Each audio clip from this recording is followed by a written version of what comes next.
আজকের খুতবার আলোচ্য বিষয়, কিয়ামতে সর্বপ্রথম বিচার হবে হত্যাকাণ্ডের। জীবন মহান আল্লাহর পক্ষ থেকে মহান অনুগ্রহ দান। এই জীবন কারোর সাথে তুলনা করা যায় না। এই জীবন মহাপবিত্র জীবন। এই জীবন কেউ যদি এই জীবনকে অন্যায় ভাবে, নির্দোষ ভাবে পৃথিবীতে অশান্তি, সমাজে অশান্তি সৃষ্টি করার জন্য এই জীবনকে হনন করে, হত্যা করে, রক্তপাত ঘটায়, এই জীবন যারা হত্যাকাণ্ডে জড়িত, যারা হত্যাকাণ্ড ঘটায়, তারা যদি এই জীবনের মূল্য বুঝত, তাহলে কোনো মানুষের প্রাণ হত্যা করত না।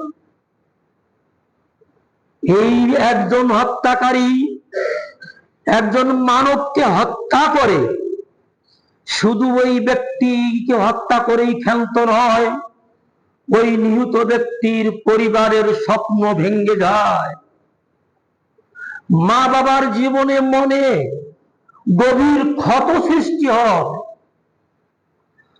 স্ত্রী সন্তানদের চিরদিনের বেদনা তৈরি হয়ে যায়, সমাজে শান্তি শৃঙ্খলা বিঘ্নিত ঘটে, সমাজ অস্থিতিশীল হয়ে যায়। এজন্য ইসলাম মানুষের জীবনকে রক্ষায় অনেক গুরুত্ব দিয়েছে, মানুষকে হত্যা করতে কঠোরভাবে নিষেধ করেছে। অন্যায়ভাবে কাউকে হত্যা করা ভয়াবহ মহাপাপ। শিরকের পরে পরেই হত্যার মহাপাপ। শিরক যেমন মহাপাপ, ঠিক এর পরেই হত্যাকাণ্ড হচ্ছে সবচেয়ে বড় মহাপাপ। অন্যায়ভাবে কাউকে হত্যা করা ভয়াবহ পাপ, শিরকের পরে মহাপাপ। অতএব এই কাজ শুধু ব্যক্তির ক্ষতি করে না, বরং পুরো সমাজের শান্তি শৃঙ্খলা বিনষ্ট করে দেয়। আমরা এখন দেখছি নানা দিকে এই হত্যার মহা উৎসব চলছে। আপনারা আমরা এই ডিজিটাল যুগে মানুষ যত চরিত্রবান হওয়া উচিত ছিল, দেখা যাচ্ছে এই প্রযুক্তির মাধ্যমে মানুষের চরিত্র আরো অনৈতিকতার দিকেই ধাবিত হচ্ছে।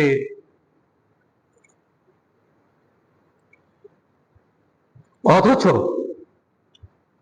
মানব জীবন রক্ষা করা ইসলাম অনেক কঠোরভাবে নির্দেশ দিয়েছে। এ প্রসঙ্গে আমি কোরআন এবং হাদিস থেকে আপনাদের সামনে আয়াত এবং কয়েকটি হাদিসের উদ্ধৃতি পেশ করেই আমার বক্তব্য ইতি টানবো ইনশাআল্লাহ। ওয়ামা তৌফিকি ইল্লা বিল্লাহ, আলাইহি তাওয়াক্কালতু ওয়া ইলাইহি উনীব। মানব রক্তের কত সম্মান, অর্থাৎ মানুষের জীবনের কত সম্মান। এ প্রসঙ্গে সূরা মায়দা 5 নম্বর সূরার 32 নম্বর আয়াতে আল্লাহ সুবহানাহু ওয়া তাআলা তুলে ধরেছেন। তিনি বলছেন, মান কাতালা নাফসান বিগাইরি নাফসিন আও ফাসাদিন ফিল আরদি ফাকান্নামা কাতালান নাসা জামিআ। যে ব্যক্তি অন্য কোন ব্যক্তিকে, নিরপরাধ নির্দোষ কোন ব্যক্তিকে হত্যা করলো, জমিনে পৃথিবীতে সমাজে অশান্তি সৃষ্টির লক্ষ্যে, আল্লাহ রাব্বুল আলামিন ফতোয়া দিয়েছেন সে যেন সারা পৃথিবীর মানব মণ্ডলীকে হত্যা করলো।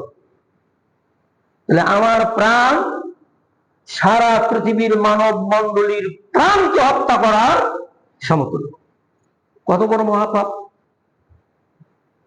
এখানে বাদ বিচার করা হয়নি কে মুসলিম, কে বৌদ্ধ, কে ইহুদি, কে খ্রিস্টান, কে হিন্দু, কে অন্য ধর্মাবলম্বী। আল্লাহ বলেন কাতালান নাস, মানব গোষ্ঠীকে, সমস্ত মানব গোষ্ঠীকে হত্যা করার মতো মহাপাপ একজন মানুষকে হত্যা করে।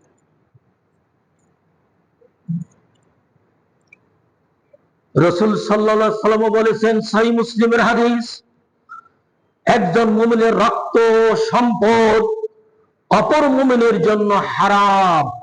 অর্থাৎ আমি একজন মুমিন অপর কোন মুমিনের রক্তপাত ঘটাবো অথবা তার সম্পদ অন্যায়ভাবে আমি আত্মসাৎ করব, এটা আমার জন্য হালাল নয়, হারাম। সহিহ মুসলিম হাদিস নম্বর 2564।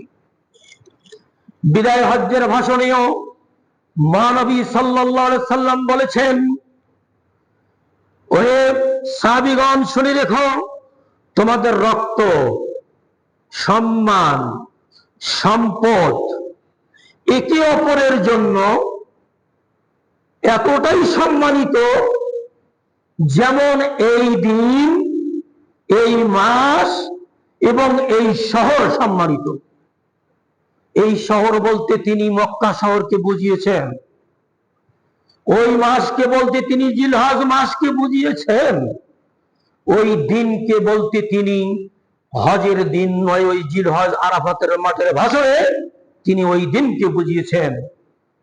রাসূল সাল্লাল্লাহু আলাইহি ওয়াসাল্লাম বললেন, তোমাদের একের অপরের জান, মাল, সম্পদ, সম্মান অতটাই পবিত্র যতটা পবিত্র আজকের এই আরাফার মাঠ, যতটা পবিত্র এই জিলহজ মাস, যতটা পবিত্র এই মক্কা নগরী। এই হাদিসটাও সহিহ মুসলিমের 2032 নম্বর হাদিস। হত্যাকারী হত্যা করেই ক্ষান্ত হয় না, বরং এর মাধ্যমে তার জীবনে চলে আসে, ইহকালে চলে আসে অভিশাপ, লাঞ্ছনা, ঘৃণা, কলঙ্ক এবং অশান্ত জীবন। যে হত্যা করলো সে কি কোনোদিন শান্তি পায়? সে কি সমাজের সম্মান পায়? সে কি সমাজে কোনোদিন উন্নতি করতে পারে? আজ পর্যন্ত এমন কোন দৃষ্টান্ত নেই যে হত্যাকারীরা সমাজে সম্মানিত হয়েছে, বরং ইহকালেও তো তারা অসম্মানিত, পরকালেও তাদের কোনো মুক্তি নেই। যেমন হত্যাকারীর বিচার আজকের শিরোনাম, সর্বপ্রথম কিয়ামতের দিনে হত্যাকারীর বিচার হবে।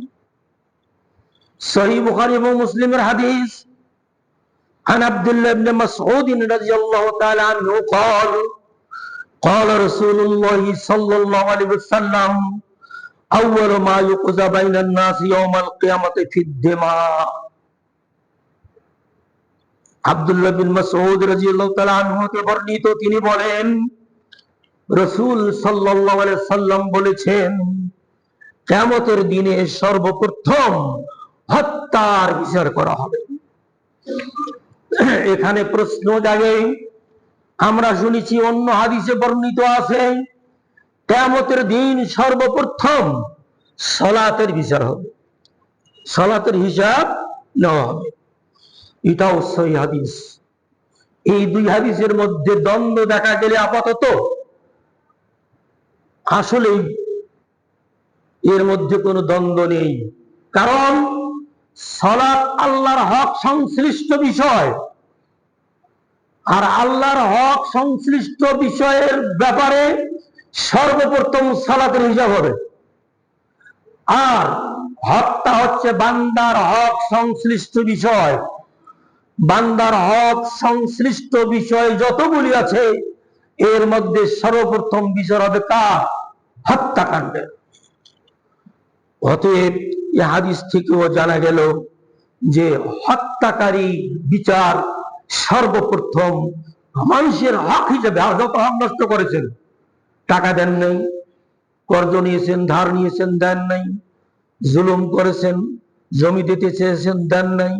ওয়ারিশগণের পাওনা পরিশোধ করেন নাই। ঋণ গ্রহণ করেছিলেন, পরিশোধ করেন নাই।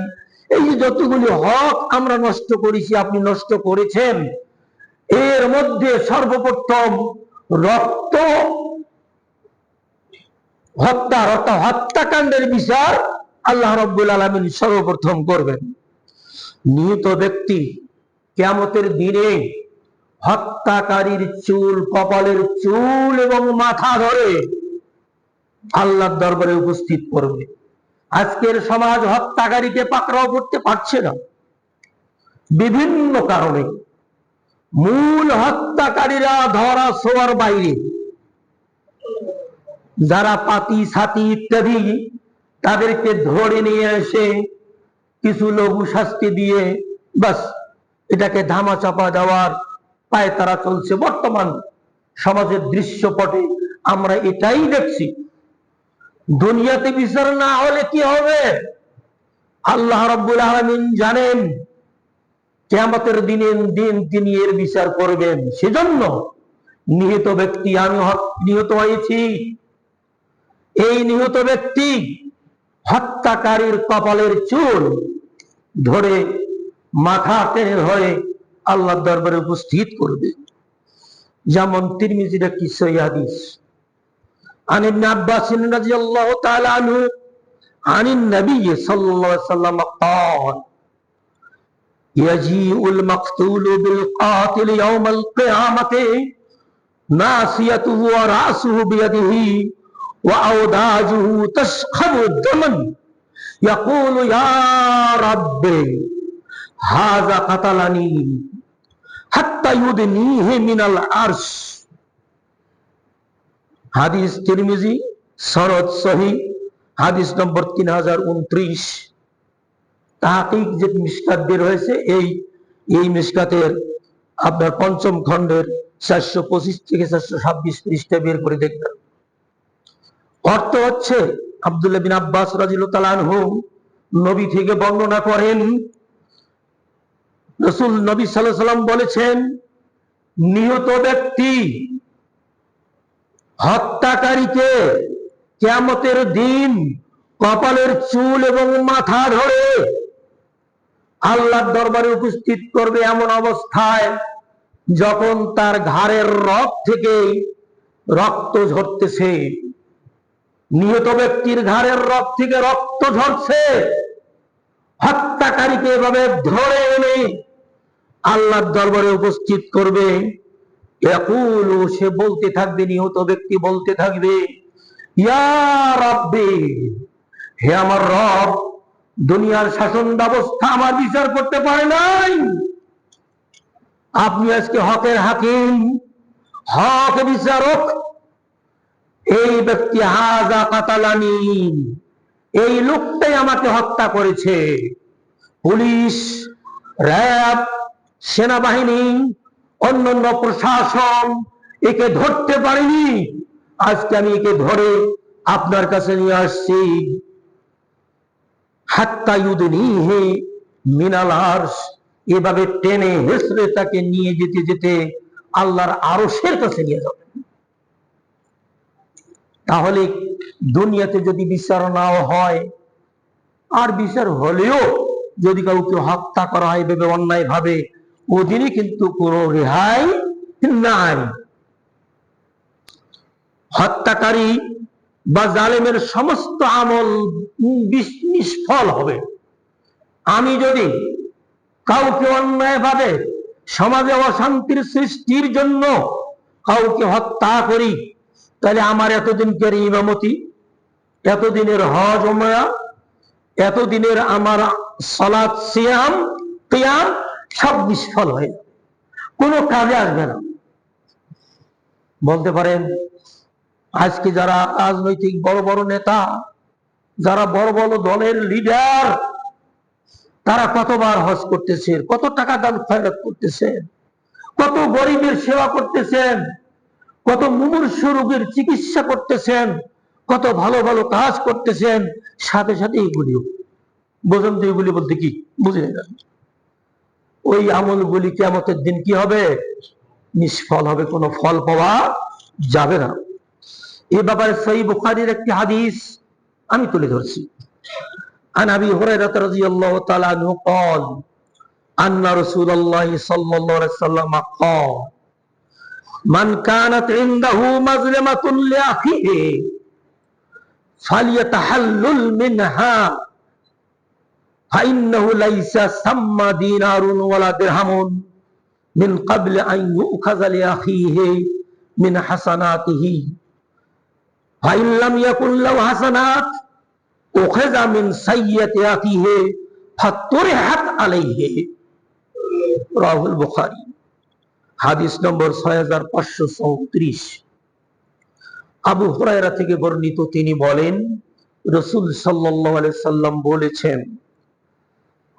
যদি কোনো ব্যক্তি অন্য ব্যক্তির উপর জুলুম করে, রক্তের জুলুম, হত্যা করে, টাকা পয়সা ছিনিয়ে নেয়, রাহাজানি, ডাকাতি, চুরি, চামারি, ছিনতাই, চাঁদাবাজি ইত্যাদি যদি করে, বেশি পয়সা চাঁদাবাজি এগুলি যদি করে, সে হলো জালেম, যার থেকে করা হলো সে হলো কি? মাজলুম। আল্লাহর রাসূল সাল্লাল্লাহু আলাইহি সাল্লাম বলেছেন, তোমাদের কারো যদি কোনো ব্যক্তির এইভাবে কোনো পাওনা থাকে, তাহলে তোমরা দুনিয়াতে এটাকে পরিশোধ করে ফেলো, তোমার মৃত্যু আসার আগেই। আমি তো মরবো একদিন, আপনাকে হত্যা করলাম কি আমি মরবো না? আমাকে একদিন মরতে হবে। কিন্তু আমি আপনার সম্পদ অবৈধভাবে দখল করলাম, আপনার বাড়ি গাড়ি, টাকা পয়সা, ব্যাংক ব্যালেন্স অবৈধভাবে ডিজিটাল পদ্ধতিতে আমি ব্যাংক থেকে টাকা চুরি করলাম, চলছে না ডিজিটাল, ডিজিটাল চুরি। এই যে কত ধরনের চুরি, আমি আপনার হক নষ্ট করলাম। আল্লাহ রাসূল সাল্লাল্লাহু আলাইহি সাল্লাম বললেন, তোমার মৃত্যু আসার আগেই তোমার ওই ভাইয়ের হক পরিশোধ করে দাও। কেননা যেদিন তুমি উপস্থিত হবে তোমার এই সব আমল নিয়ে, সাথে সাথে এই খারাপ আমলগুলি নিয়েও যখন তুমি উপস্থিত হবে, তখন সেদিন তোমার কোনো দিনার দিরহাম থাকবে না, কোনো ব্যাংক ব্যালেন্স সেদিন থাকবে না। অতএব তোমার এই যে যাকাত, হজ, উমরা, সিয়াম, কিয়াম, সালাত ইত্যাদি ভালো কাজ, মানবতার সেবা, এই যত কাজগুলি করছো, তোমার এই ভালো আমল থেকে ওই নিহত ব্যক্তির আমলে কি করা হবে? ট্রান্সফার করা হবে। অ্যাকাউন্ট থেকে একজনের অ্যাকাউন্ট থেকে আরেকজনের অ্যাকাউন্টে ট্রান্সফার করা যায়। আমেরিকার থেকে ট্রান্সফার করতেছে। যুগ মানে এই প্রযুক্তি যত উন্নত হয়েছে, তত কিন্তু ধর্মীয় বিষয়টা বুঝতেও সহজ হয়েছে। আল্লাহ রাব্বুল আলামিন ওই জালেমের অ্যাকাউন্ট থেকে আপনার অ্যাকাউন্টে ট্রান্সফার করে দেবেন। আর তাতেও যদি শোধ না হয়, এত জুলুম করা হয়েছে, ওই হাসানাত দিয়ে শোধ হচ্ছে না, তখন কি করা হবে? মজলুম ব্যক্তির যত পাপ আছে, সেই পাপগুলি ওই জালেমের ঘাড়ে চাপিয়ে দিয়ে ট্রান্সফার করে তাকে জাহান্নামে নিক্ষেপ করা হবে। হাদিস সহিহ বুখারী। অতএব সমাজ থেকে জুলুম, হত্যা, অন্যায়ের প্রতিরোধ রাষ্ট্রের কর্তব্য এবং সমাজে শান্তি শৃঙ্খলা প্রতিষ্ঠা করাও ইসলামী মূল্যবোধে বিশ্বাসী রাজনৈতিক দলেরও কর্তব্য, দায়িত্ব। আল্লাহ রাব্বুল আলামিন রাজনৈতিক সমাজপতি, রাজনৈতিক বড় দল নেতা এবং সমাজপতিদেরকে এসব জিনিস বুঝে আমল করার তৌফিক দান করুন, আমিন। এরপরে আসি চাঁদাবাজি। চাঁদাবাজি জঘন্যতম অপরাধ। চাঁদাবাজির সংজ্ঞা বলতে বুঝায় কোন ব্যক্তি, দল বা গোষ্ঠী দ্বারা সাধারণ জনগণের কাছ থেকে জোরপূর্বক প্রভাব খাটিয়ে, অবৈধ ক্ষমতা খাটিয়ে টাকা, সম্পদ ইত্যাদি আদায় করার নামই হচ্ছে চাঁদাবাজি। এই হলো চাঁদাবাজি, অর্থ আত্মসাৎ করা। এই চাঁদাবাজি করা আল্লাহ রাব্বুল আলামিন নিষেধ করে দিয়েছেন। আমি আয়াত বলছি না, পবিত্র কোরআনুল কারীম সূরা বাকারা 2 নম্বর সূরা 188 নম্বর আয়াত খুলে দেখবেন, আল্লাহ রাব্বুল আলামিন বাতিল পন্থায়, নাহক ভাবে, অন্যায় ভাবে কারো সম্পদ আহরণ করতে নিষেধ করেছেন। তাহলে আপনি আমি দল বেঁধে গিয়ে চাঁদা আদায় করলাম, চাঁদাবাজি করলাম, এটি হচ্ছে অপরাধ। বাতিল পন্থায় আত্মসাৎ করা, সম্পদ আত্মসাৎ করা, যা আল্লাহ নিষেধ করে দিয়েছেন। সহিহ বুখারীতেও রাসূল সাল্লাল্লাহু আলাইহি ওয়াসাল্লাম এই ব্যাপারে অনেক সতর্ক করেছেন। হাদিস সহিহ বুখারী 6538 নম্বর হাদিস। এই হাদিস এবং কোরআন থেকে প্রমাণিত হচ্ছে যে চাঁদাবাজি করা জঘন্যতম অপরাধ। এই চাঁদাবাজি করা যাবে না। আধুনিক সমাজ ও চাঁদাবাজি, বর্তমান ডিজিটাল যুগে ডিজিটাল চাঁদাবাজি চলছে। যে কথাগুলি একটু আগে বললাম, ফেসবুকের মাধ্যমে, তারপরে ইউটিউবের মাধ্যমে, কেউ কেউ দেখি যে মোবাইলে, আমি একদিন শুনলাম, যাই হোক একজন ভালো মানুষ, তার 11 লক্ষ টাকা চলে গেল। এই দাও, এই 1 লক্ষ টাকা দাও, 30,000 টাকা জমা করো, 1 লক্ষ টাকা আসবে তোমার অ্যাকাউন্টে জমা হবে। এইভাবে লোভ দেখিয়ে দেখিয়ে লাখ লাখ, কোটি কোটি টাকা এভাবে মানুষ আত্মসাৎ করছে। এটা হলো ডিজিটাল চুরি। বর্তমান নানা রূপে চাঁদাবাজির বিস্তার লাভ করেছে। যেমন ট্রান্সপোর্টে চাঁদা, দোকানপাটে চাঁদা, পরিবহনে চাঁদা, মিল কর কারখানায় চাঁদা, নির্মাণ খাতে চাঁদা, এমনকি রিক্সা চালক, অতি ক্ষুদ্র ব্যবসায়ী, তার কাছেও চাঁদা। এই চাঁদা বিভিন্ন জনে বিভিন্ন ভাবে, বিভিন্ন উপায়ে এই চাঁদাবাজি করছে। এই চাঁদাবাজি জঘন্য অপরাধ। এই চাঁদাবাজি নির্মূল করতে গেলে আমাদের সবাইকে সোচ্চার হতে হবে। দেশের জনগণ, সরকার, প্রতিটা পরিবারের অভিভাবক, সমাজপতি, রাজনৈতিক নেতা নেত্রী, সকলকেই সচেতন হতে হবে। তবেই এই চাঁদাবাজ মুক্ত সমাজ, চাঁদাবাজ মুক্ত দেশ গড়তে আমরা সক্ষম হব। তা না হলে যেভাবেই এই অন্যায়, অবিচার এবং চাঁদাবাজি দিন দিন বেড়েই চলছে, আপনি আমি কেউই আর কোনোদিন রেহাই পাব না। এখন প্রশ্ন হচ্ছে, এর থেকে উত্তরণের উপায় কি? আমি 5টি উপায়ের কথা বলছি আপনাদেরকে।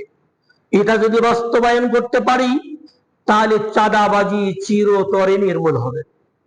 উপায়গুলি শুনুন। 1 নম্বর, ইসলামী শিক্ষা তথা কোরআন এবং সহিহ হাদিসের শিক্ষা প্রত্যেকটা স্কুল, কলেজ, ইউনিভার্সিটিতে বাধ্যতামূলক করতে হবে। আপনি দেখুন, যারা এই সমস্ত ডিজিটাল চাঁদাবাজি করছে, তারা কোনো মাদ্রাসার ছাত্র নয়, কোন মসজিদের ইমাম মুয়াজ্জিন নয়, কোন সাধারণ মুসাল্লি নয়। যারা করছে তারা বড় বড় ডিগ্রিধারী, বড় বড় শিক্ষিত, শিক্ষিতর নামে অশিক্ষিত, এরাই করছে ওই চাঁদাবাজি বলি। সেজন্য প্রথম করণীয় হচ্ছে কোরআন এবং সহিহ সুন্নাহকে স্কুল, কলেজ, মাদ্রাসা, ইউনিভার্সিটি যতগুলি আছে সবগুলির সিলেবাসের অন্তর্ভুক্ত করতে হবে। কেননা এইগুলি শিক্ষা দেওয়া হয় অন্যায় ভাবে, কারো এই এই করলে এই ক্ষতি, এই করলে এই ক্ষতি, মনে তখন ভীতি জাগবে, ভয় জাগবে, তখন মানুষের সম্পদ অন্যায় ভাবে গ্রাস করবে না। এটা গেল 1 নম্বর। 2 নম্বর, আইন প্রয়োগ ও জবাবদিহিতা নিশ্চিত করতে হবে। আমাদের দেশে আইন আছে, প্রয়োগ কিছু কিছু ক্ষেত্রে হয়, নিম্ন স্তরের যারা তাদের ক্ষেত্রে প্রয়োগ, উঁচু স্তরের মধ্যে তাদের মধ্যে আলাদাভাবে প্রয়োগ। এই প্রয়োগ সবার জন্য সমানভাবে নিশ্চিত করতে হবে, প্রশাসনিকভাবে কঠোর ব্যবস্থা গ্রহণ করতে হবে। 3 নম্বর, জনসচেতনতা বৃদ্ধি করা এবং জনগণের মাঝে ধর্মীয় নৈতিক মূল্যবোধ জাগ্রত করা। আমি নাই ভালোভাবে বলতে পারছি না, যারা বড় বড় শিক্ষিত আলেম ওলামা, যারা কোরআন এবং হাদিস গবেষণা করে মানুষকে ভালো ভালো দ্বীনের দাওয়াত উপহার দিতে পারেন, তাদেরকে এইভাবে প্রত্যেকটা মসজিদে মসজিদে জনসচেতনতা সৃষ্টি করা, এটা কর্তব্য। 4 নম্বর, দৃষ্টান্তমূলক কঠোর শাস্তির ব্যবস্থা করা। দৃষ্টান্তমূলক কঠোর শাস্তির ব্যবস্থা সাধারণ জনগণ করতে পারবে না, নিষেধ। কে করবে? ইসলামী গভর্নমেন্ট করবে, অথবা যে দেশে যে গভর্নমেন্ট আছে সেই গভর্নমেন্টের প্রশাসন আছে, সেই প্রশাসন এগুলি কঠোর দৃষ্টান্তমূলক শাস্তির ব্যবস্থা করতে হবে। কি দৃষ্টান্তমূলক? আল্লাহ বলছেন হত্যার বিনিময়ে হত্যা, আল কিসাস, আর ছিন্ন বিচ্ছিন্নে, দাঁত ভেঙে দিয়েছে ওর দাঁত ভেঙে দাও। আল আইন বিল আইনে, চোখের বদলে চোখ, কানের বদলে কান, নাকের বদলে নাক, এভাবে কোরআন শাস্তি বিধান করেছে। এই কোরআন এবং সহিহ সুন্নাহর শাস্তি প্রয়োগ যদি আমাদের দেশের সরকার করে এবং সরকার প্রধানে যারা যারা আছেন তারা করে, তাহলে এই চাঁদা চিরতরে নির্মূল সম্ভব হবে। অন্যথায় দিন যত যাচ্ছে, যতই আসুক না কোনো সরকারের পরিবর্তন, আস্তে আস্তে মানুষগুলি অমানুষে পরিণত হচ্ছে, কেননা তাদের মধ্যে ধর্মীয় জ্ঞানের অনেক অভাব রয়েছে। তাহলে 4 নম্বর বললাম দৃষ্টান্তমূলক কঠোর শাস্তির ব্যবস্থা করা। 5 নম্বর, সরকার, প্রশাসন, রাজনীতিক এবং জনগণকে এর বিরুদ্ধে সোচ্চার হতে হবে। খালি একাই সরকার হলে হবে না, সরকারকে হতে হবে, প্রশাসনকে ঠিক থাকতে হবে, রাজনৈতিক দলের বড় বড় যারা লিডার, যারা বড় বড় সমাজপতি, তাদেরকে সোচ্চার হতে হবে এবং প্রত্যেক জামাত, প্রত্যেক এলাকায়, প্রত্যেক শহরের যিনি প্রধান, তাদেরকে সতর্ক হতে হবে এবং ওই জনগণ যতগুলি আছে ওই সমাজে, ওই জেলায়, তাদেরকেও সতর্ক হতে হবে, সোচ্চার হতে হবে। আমাদের সবাইকে প্রতিবাদ মুখী হতে হবে। এখন আর বসে থাকার দিন নয়, আমাদেরকে অবশ্যই অবশ্যই প্রতিবাদ করতে হবে।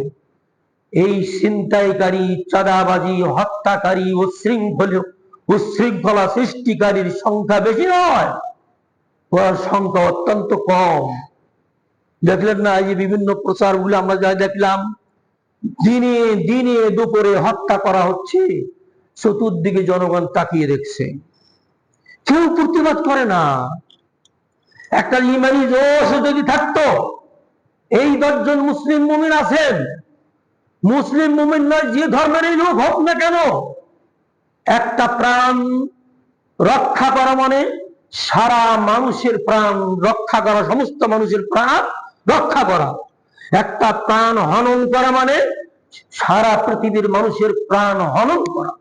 আমার চোখের সামনে এতগুলো লোক আমরা আছি, 100-150 লোক, এই 40-50 জনের বিরুদ্ধে লড়তে পারি না, তার মানে আপনার আমার মধ্যে ইমানি চেতনা, ইমানি মূল্যবোধ নাই বললেই চলে।